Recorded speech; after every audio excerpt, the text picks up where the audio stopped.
Hi friends, welcome to Muddumari channel. ನಾನು ಸುಮಾರುಣ್. ರಾವಣನ ದಂಡಯಾತ್ರೆ, ನಂದೀಶ್ವರನಿಂದ ಶಾಪ. ಈ 7 ಲೋಕಗಳನ್ನು ಕೈವಶ ತೆಗೆದುಕೊಳ್ಳುವ ದುರಭಿಮಾನ ದುರಂಕಾರದಿಂದ ರಾವಣನು ಸೈನ್ಯ ಸಮೇತನಾಗಿ ದಂಡೆತ್ತಿ ಹೊರಟನು. ಮಹಾಬಲಾಢ್ಯರಾದ ಮಹೋದರ, ಪ್ರಹಸ್ತ, ಮಾರೀಚ, ಶುಕ, ಸಾರಣ ಮತ್ತು ಧೂಮ್ರಾಕ್ಷ ಮೊದಲಾದವರು ರಾವಣನ ಸೈನ್ಯವನ್ನು ಅನುಸರಿಸಿದರು. ಪ್ರಥಮ ಭೀಕರ ಯುದ್ಧವು ಕೈಲಾಸದ ಸನಿಹದಲ್ಲಿರುವ ಕುಬೇರನ ಅಲಕಾವತಿ ನಗರದಲ್ಲಿ ನಡೆಯಿತು. ಯಕ್ಷರು ಆತ್ಮಸ್ವರಕ್ಷಣೆಗೋಸ್ಕರ ಸಹಸ್ರಾರು ಸಂಖ್ಯೆಯಲ್ಲಿ ನುಗ್ಗಿದರು.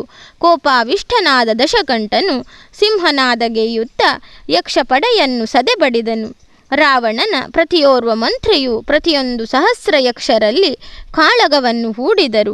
ಕಾರ್ಮೋಡಗಳು ಧಾರಾಕಾರವಾಗಿ ಮಳೆಯನ್ನು ಸುರಿಸುವಂತೆ ಯಕ್ಷನ ಕಾಲಾಳುಗಳು ಶಸ್ತ್ರಾಸ್ತ್ರಗಳನ್ನು ಪ್ರಯೋಗಿಸಿದರೂ ಧನುಜರ ಆಟೋಪದಿಂದ ಕೈ ಸಾಗಲಿಲ್ಲ.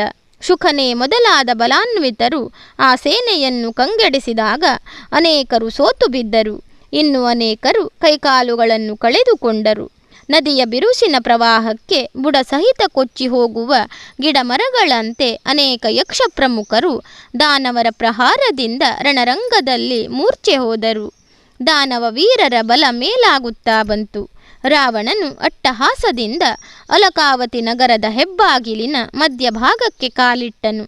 ದ್ವಾರಪಾಲಕನಾದ ಸೂರ್ಯಭಾನುವು ತಡೆದಾಗ ಕ್ಷಣದೊಳಗೆ ಅವನನ್ನು ಕೆಳವುರುಳಿಸಿ ಒಳ ಪ್ರವೇಶಿಸಿದನು. ಹೆದರಿ ಧೃತಿಗೆಟ್ಟ ಯಕ್ಷರು ಇನ್ನು ತಮಗೆ ಉಳಿಗಾಲವಿಲ್ಲ ಎನ್ನುತ್ತಾ ಸನಿಹದಲ್ಲಿರುವ ನದಿಗೆ ಧುಮುಕಿ ಅದರೊಳಗೆ ತಮ್ಮ ಮಾಯಾ ಪ್ರಭಾವದಿಂದ ಅಡಗಿಕೊಂಡರು. ಕುಬೇರನಿಗೆ ಯಕ್ಷರಿಗಾದ ಸೋಲಿನ ವಾರ್ತೆ ತಲುಪಿತು. ಅವನು ಪ್ರಮುಖ ಸೇನಾನಿಯಾದ ಮಣಿಭದ್ರನನ್ನು 4,000 ಸೈನಿಕರೊಂದಿಗೆ ಭವರಕ್ಕಾಗಿ ತೆರಳಲು ಆಜ್ಞಾಪಿಸಿದನು. ಅವರು ಗದೆ, ಮುಸುಲ, ಪ್ರಾಸ, ಶಕ್ತಿ, ತೋಮರ, ಮುದ್ಗರಗಳನ್ನು ಮತ್ತು ಅನೇಕ ದಿವ್ಯ ಶರಗಳನ್ನು ಬತ್ತಳಿಕೆಯಲ್ಲಿ ಶೇಖರಿಸಿಕೊಂಡು ರಾಕ್ಷಸರನ್ನು ಸೋಲಿಸುವುದಕ್ಕೋಸ್ಕರ ಮುಂದಡಿಯಿಟ್ಟರು. ಆಕಾಶ ಪಥದಲ್ಲಿ ನಿಂತು ನೋಡುತ್ತಿದ್ದ ದಿವಿಜರು ಮೂಕ ವಿಸ್ಮಿತರಾದರು. ಸೇನಾನಿಯಾದ ಮಣಿಭದ್ರನು ತನ್ನ ಸಮಕ್ಷಮದಲ್ಲಿ ಎದುರಾಳಿಯಾಗಿ ಕಾದಾಡುತ್ತಿದ್ದ ಧೂಮ್ರಾಕ್ಷನನ್ನು ಸೋಲಿಸಿ ರಾಕ್ಷಸೇಶನಾದ ರಾವಣನನ್ನು ಸಂಧಿಸಿದಾಗ ಅವರೊಳಗೆ ಭಯಾನಕ ಸಂಘರವು ಜರುಗಿತು. ಆದರೆ ಅಮಿತ ಪರಾಕ್ರಮಿಯಾದ ರಾವಣನ ಪರಾಕ್ರಮದ ಎದುರಿಗೆ ಮಣಿಭದ್ರನು ನೆಲಕಚ್ಚಬೇಕಾಯಿತು. ಅವರೊಳಗೆ ನಡೆದ ಭೀಕರ ಯುದ್ಧದಲ್ಲಿ ಯಕ್ಷಾಗ್ರಣಿಯು ಧರಿಸಿದ ಮಣಿಯ ಕಿರೀಟವು ಪಾರ್ಶ್ವಕ್ಕೆ ಸರಿದುದರಿಂದ ಪಾರ್ಶ್ವಮೌಳಿ ಎಂದು ಹೆಸರಿಸಲ್ಪಟ್ಟನು. ಎಡಬಿಡದ ಕಾಳಗದಲ್ಲಿ ಅದೆಷ್ಟು ಉತ್ಸಾಹದಿಂದ ಕಾದಾಡಿದರೂ ಯಕ್ಷರು ಜಯವಧುವನ್ನು ವರಿಸಲಾಗಲಿಲ್ಲ. ಕುಬೇರನೇ ಸ್ವತಃ ಗದಾಪಾಣಿಯಾಗಿ ಯುದ್ಧ ಕೋಲಾಹಲದ ಮಧ್ಯೆ ವೈರಿಗಳನ್ನು ಪುಡಿಗಟ್ಟುವುದಕ್ಕಾಗಿ ಕಟ್ಟಿಬದ್ಧನಾಗಿ ಕೇಸರಿಯಂತೆ ಘರ್ಜಿಸಿದನು. ದೇವತೆಗಳಿಂದ ಮತ್ತು ಕುಶಲಮತಿಗಳಾದ ಶುಕ್ರ, ಪ್ರೋಷ್ಠಪದ ಎನ್ನುವ ಅಮಾತ್ಯರಿಂದಲೂ ಅವನು ಪರಿವೃತನಾಗಿದ್ದನು. ಸಹಸ್ರಾರು ಸಂಖ್ಯೆಯಲ್ಲಿ ಸೈನಿಕರು ಧನಾಧಿಪತಿ ಕುಬೇರನನ್ನು ಬೆಂಬಲಿಸಿದರು. ಜಯಕಾರವನ್ನು ಹಾಕುತ್ತಿರುವ ದಾನವ ದೈತ್ಯರ ಮಧ್ಯದಲ್ಲಿ ಮೆರೆಯುವ ವಿಶ್ರವಸು ಕುಮಾರನು ರಾವಣನನ್ನು ಮಾತನಾಡಿಸಿದನು. ಶ್ರೇಷ್ಠ ಮುನಿವರೇಣ್ಯ, ವಿಶ್ರವಸು ಋಷಿಗಳ ಪುತ್ರ ನೀನಾದರೂ ಎಂತಹ ದುರ್ಬುದ್ಧಿ ಪ್ರಾಪ್ತವಾಯಿತು.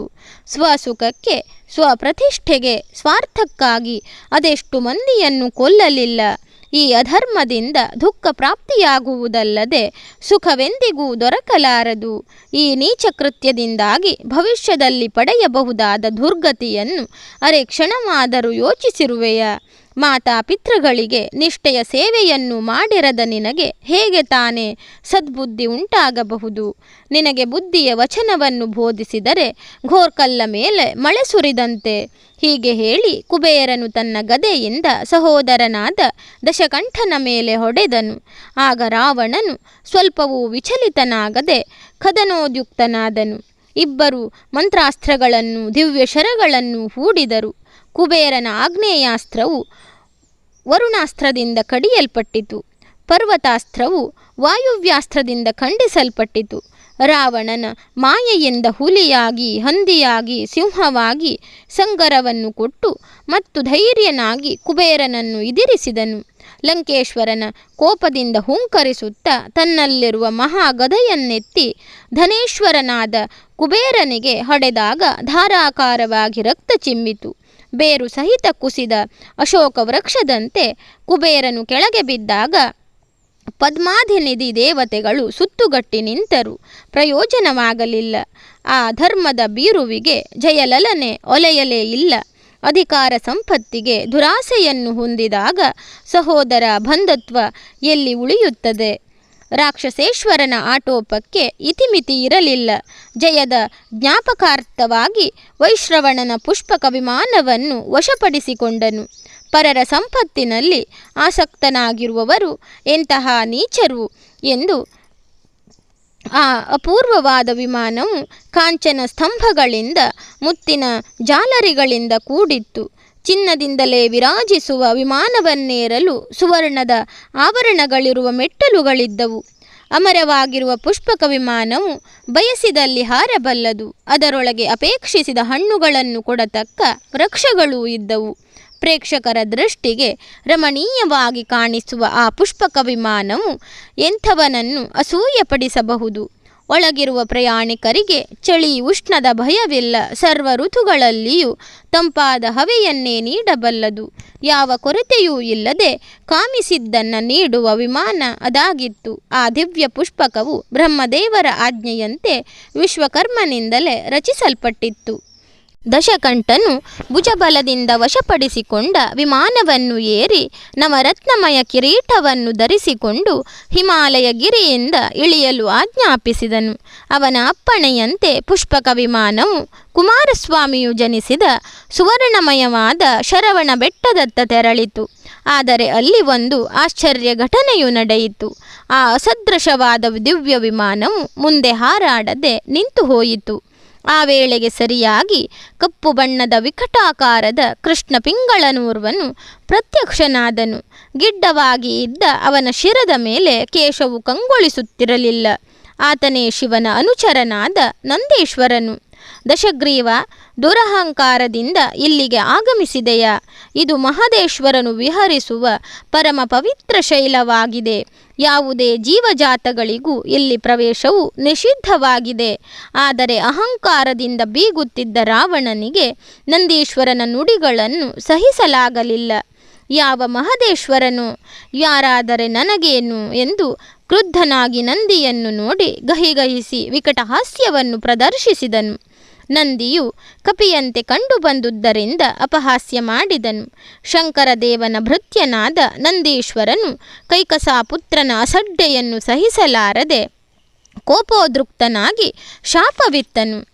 ಎಲೈ ಮೂರ್ಖ, ನನ್ನನ್ನು ಮರ್ಕಡನೆಂದು ಭಾವಿಸಿ ಗಹಿಗಹಿಸಿ ನಗುತ್ತಿರುವೆಯ? ನಿನ್ನ ಅಂತ್ಯ ಯಾರಿಂದ ಆಗಬಹುದೆನ್ನುವ ಪರಿಜ್ಞಾನವಿದೆಯಾ? ಇಗೋ ಶಾಪವನ್ನು ನೀಡುತ್ತೇನೆ. ನನ್ನಂತೆಯೇ ಅಮಿತ ಪರಾಕ್ರಮವುಳ್ಳವರು ಕಪಿಗಳಾಗಿ ಈ ಧರಿತ್ರಿಯಲ್ಲಿ ಜನಿಸಿ ನಿನ್ನ ಕುಲವನ್ನು ನಾಶ ಮಾಡುವರು. ಅವರ ನಖದ್ರಷ್ಟಗಳು ಹರಿತವಾದ ಅಸ್ತ್ರ ಆಯುಧಗಳಾಗುವವು. ಆ ವಾನರರು ಎಲ್ಲ ಪರ್ವತ ಶ್ರೇಣಿಗಳಲ್ಲಿ ಸಂದರ್ಭಾನುಸಾರವಾಗಿ ಸಂಚರಿಸುತ್ತಾ ನಿನ್ನ ಅಹಂಕಾರಕ್ಕೆ ಮದ್ದೆರೆಯಲಿರುವರು. ಅವರು ನಿನ್ನ ವೀರ ಅಮಾತ್ಯರನ್ನು, ಶೂರಪುತ್ರರನ್ನು, ಸಾಗರದಂತಿರುವ ಮಹಾಸೈನ್ಯವನ್ನು ಸಂಹರಿಸುವರು. ಈಗಾಗಲೇ ಎಸಗಿದ ದುಷ್ಕರ್ಮದಿಂದಾಗಿ ಜೀವನ್ಮೃತನಾಗಿರುವೆ. ಒಮ್ಮೆ ಸತ್ತಂತಿರುವವರನ್ನು ಮತ್ತೆ ಕೊಲ್ಲುವ ಅವಶ್ಯಕತೆ ನನಗಿಲ್ಲ. ದಾನವನು ನಂದೀಶ್ವರನ ನುಡಿಗಳಿಗೆ ನಿರ್ಲಕ್ಷ್ಯ ಭಾವ ತೋರಿ ತನ್ನ ತೋಳ್ಗಳನ್ನು ಚಾಚಿ ಕೈಲಾಸ ಪರ್ವತವನ್ನು ಎತ್ತುವುದಕ್ಕಾಗಿ ಬಗ್ಗಿ ಹಿಡಿದನು. ಮಹದೇಶ್ವರನ ಬೆಟ್ಟ ಕಂಪಿಸಿದಾಗ ಅಲ್ಲಿಯ ಚರಾಚರ ವಸ್ತುಗಳು ತೂಗಾಡಿದವು. ಸತಿಶಿರೋಮಣಿ ಪಾರ್ವತೀದೇವಿಯು ಭಯದಿಂದ ತತ್ತರಿಸುವುದನ್ನು ಗಮನಿಸಿದ ಪರಮೇಶ್ವರನು ತನ್ನ ಅಂಗುಷ್ಠದಿಂದ ಶೈಲವನ್ನು ಅದುಮಿದನು. ಪರಮಾತ್ಮನ ಶಕ್ತಿಯ ಮುಂದೆ ಜೀವಾತ್ಮನ ದರ್ಪ ಎಲ್ಲಿ ನಡೆಯಬಹುದು? ಆ ದುಷ್ಟನ ತೋಳುಗಳು ಪರ್ವತದ ಎಡೆಯಲ್ಲಿ ಸಿಲುಕಿಕೊಂಡಾಗ ಸಿಡಿಲಿನಂತೆ ಅಬ್ಬರಿಸಿ ನೋವಿನಿಂದ ಕಂಗೆಟ್ಟು ಅರಚಿದನು. ಸುತ್ತಮುತ್ತಲೂ ಇದ್ದ ಅಮಾತ್ಯರು ಭಗವಂತನಿಗೆ ಮೊರೆಯಿಡಲು ಸಲಹೆಯಿತ್ತರು. ಉಳಿದರೆ ಸಾಕು ಎನ್ನುತ್ತಾ ಆ ದೈತ್ಯೇಶ್ವರನು ವೃಷಭಧ್ವಜನಾದ ಮಹದೇಶ್ವರನನ್ನು ಸಾಮದೇವ ಮುಖೇನ ಸ್ತುತಿಗೈದನು. ಸ್ತುತಿಯಲ್ಲಿಯೇ 1,000 ವರ್ಷಗಳು ಕಳೆದು ಹೋದವು. ಎಷ್ಟಾದರೂ ಭಗವಂತನು ಕರುಣಾಮಯಿಯಾದ್ದರಿಂದ ಕೈಲಾಸಾಧಿಪತಿ ಶಂಕರನು ದಶಗ್ರೀವನ ತೋಳುಗಳನ್ನು ಪರ್ವತದ ಎಡೆಯಿಂದ ವಿಮುಕ್ತಿಗೊಳಿಸಿ ಅನುಗ್ರಹಿಸಿದನು. ದಶವದನ, ನಿನ್ನ ಪರಾಕ್ರಮ ಮತ್ತು ಭಕ್ತಿಗೆ ಪ್ರಸನ್ನನಾಗಿದ್ದೇನೆ. ಈ ಶಿಖರದಡಿಯಲ್ಲಿ ಹಸ್ತಗಳು ಸಿಲುಕಿ ವಿಲವಿಲನೆ ಒದ್ದಾಡಿದಾಗ ದಾರುಣವಾಗಿ ಅರಚಿದೆ. ಈ ರೀತಿ ಅರಚಾಟ ಎಬ್ಬಿಸಿದ್ದರಿಂದ ನಿನ್ನನ್ನು ರಾವಣನೆಂದು ಮುಂದಕ್ಕೆ ಸಂಬೋಧಿಸಲಿ. ನಿನಗೆ ಇಷ್ಟ ಬಂದಲ್ಲಿಗೆ ನೆಮ್ಮದಿಯಿಂದ ತೆರಳು ಎಂದು ಅನುಜ್ಞೆಯನ್ನು ಇತ್ತಿದ್ದೇನೆ. ಇನ್ನು ಮುಂದಕ್ಕೆ ಜಾಗರೂಕನಾಗಿ ಜೀವನದಲ್ಲಿ ಹೆಜ್ಜೆ ಇಡು. ಉಗ್ರವಾದ ಚಂದ್ರಹಾಸ ಖಡ್ಗವನ್ನು ನಿನಗೀಗ ನೀಡುತ್ತಿದ್ದೇನೆ. ಈ ದಿವ್ಯ ಖಡ್ಗವನ್ನು ಪ್ರತಿದಿನವೂ ಪೂಜಿಸದೆ ಅವಜ್ಞೆಯನ್ನು ತೋರಿದಲ್ಲಿ ದಿವ್ಯಾಯುಧವು ಪುನಃ ನನ್ನನ್ನು ಸೇರಿಕೊಳ್ಳಲಿದೆ. ಪರಮೇಶ್ವರನಿಂದ ಕೃತಜ್ಞತಾಪೂರ್ವಕವಾಗಿ ದಿವ್ಯ ಖಡ್ಗಗಳನ್ನು ಸ್ವೀಕರಿಸಿ ರಾವಣನು ಆ ಬೆಟ್ಟದಿಂದಿಳಿದು ಮಹಿತಳದಲ್ಲಿ ಅನೇಕ ಪ್ರಖ್ಯಾತ ಪ್ರಸಿದ್ಧಿಯನ್ನು ಪಡೆದ ಧರಾಧಿಪರನ್ನು ಹಿಮ್ಮೆಟ್ಟಿಸಿದನು. ಎಲ್ಲೆಲ್ಲಿಯೂ ರಾವಣನ ಆಡಂಬರ ಆಳ್ವಿಕೆ, ಧರಣಿಯ ಭೂಮಿಪಾಲಕರು ಇವನಲ್ಲಿ ನಮ್ಮ ಶಕ್ತಿ ಪರಾಕ್ರಮ ಸಲ್ಲದು, ಇವನು ದುರ್ಜಯನು ಎಂದು ದುಷ್ಟನ ಪಾದಕ್ಕೆ ಮಣಿದು ಜೀವದಾನ ಬೇಡಿದರು ಎಂಬಲ್ಲಿಗೆ ರಾವಣನ ದಂಡಯಾತ್ರೆ ಎನ್ನುವ ಅಧ್ಯಾಯ ಮುಕ್ತಾಯವಾಯಿತು. ಧನ್ಯವಾದಗಳು ಸ್ನೇಹಿತರೆ.